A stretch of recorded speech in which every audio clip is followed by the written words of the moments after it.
map that the Koreans went through. But all the US got at the end of the war was a stalemate. So they have stayed in South Korea ever since, refusing to sign a peace treaty or even talk about one, and trying in every way that they can to inflict damage and pain on the revolutionary regime in the North. And over all these years, the Korean people have continued to resist. They have remained unified behind their leaders. And that is a very big part of the problem for imperialism. Now, the second problem is the one that Workers' World Party, as well as all revolutionaries who are anti-capitalist, who support socialist revolutions and the national liberation struggles of oppressed countries against imperialism, need to be thinking about. And I want to define our problem this way. How can we best defend the Korean Revolution? That is our problem. This revolution has survived 66 years of unrelenting imperialist hostility.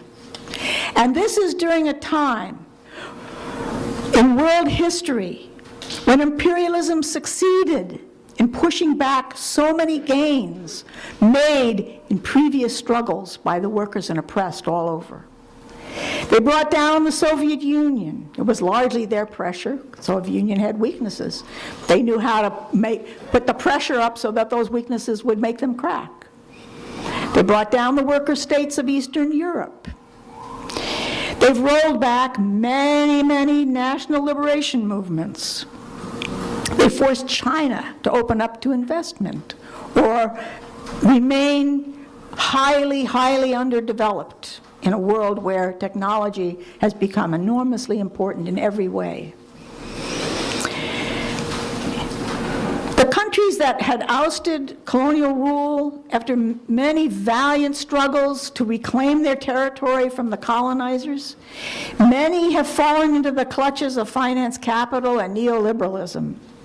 And where they haven't, the US with their imperialist allies carried out new invasions, like against Iraq, against Libya. We hear now that they may be starting an actual attack on Iran, all to impose their domination once again. So now, after fattening off the sweat and resources of the whole world, the ruling classes of the US, Europe, and Japan, what are they doing? They're now turning on the workers right here at home, tightening the screws of exploitation to prevent the collapse of their chaotic and destructive system, which is not in good shape, as you all know. So that's the world context in which we have to view the Korean people's continuing struggle to build socialism while defending their hard-won sovereignty. Very hard-won. All other questions for us are secondary to the question of how can we best defend the Korean Revolution. How do we do it in this country, the United States, where poisonous hostility toward the DPRK permeates every area of public discourse? And I want to ask you all a question. Have you heard anything good about the DPRK recently? On television? In the newspapers? On radio? In columns? In magazines? Movies? You're not in the same class as those that I'm talking about. No, everything that we see about Korea is negative. It's degrading. It's poisonous. It's like, you know, whenever they want to attack somebody, they have to first demonize them so that they can lull the population. So there's a steady stream of this.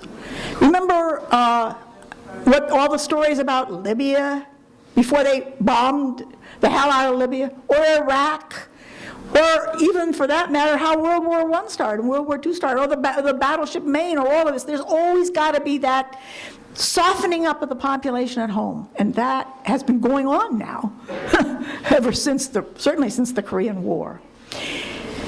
It's been a full court press to demonize the Korean Revolution, especially by attacking its leaders.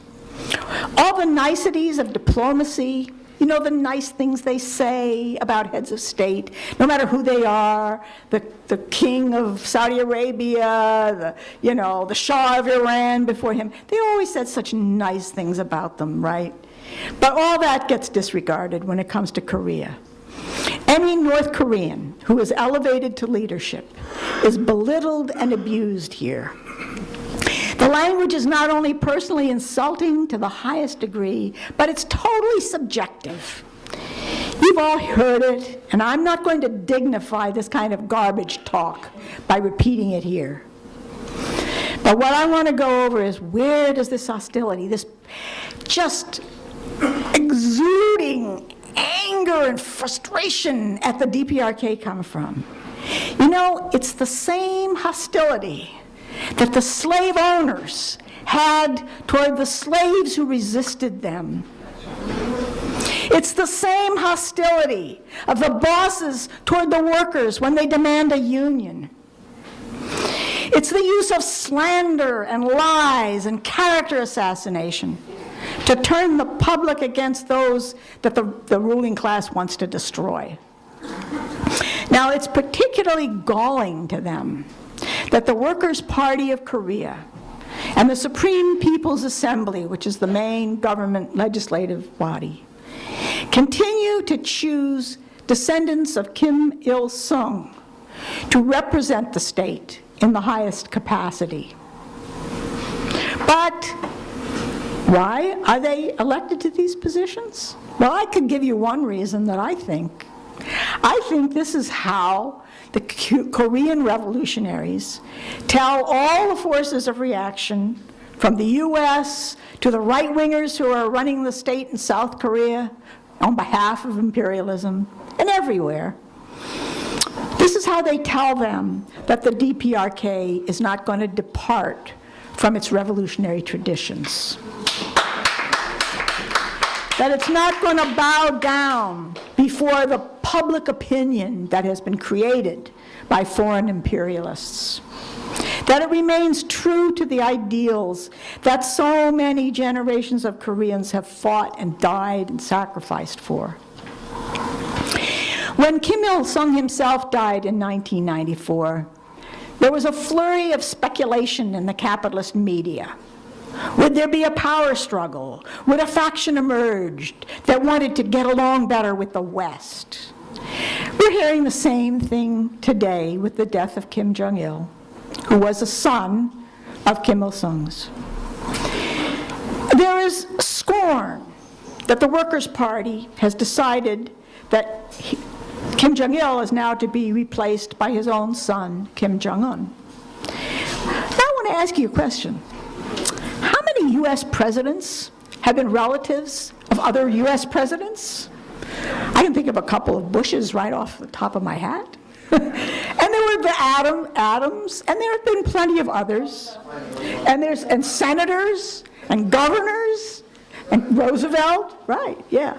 So, you know, what are they talking about here? I mean, is that really the issue? Is that really the issue they have with the DPRK?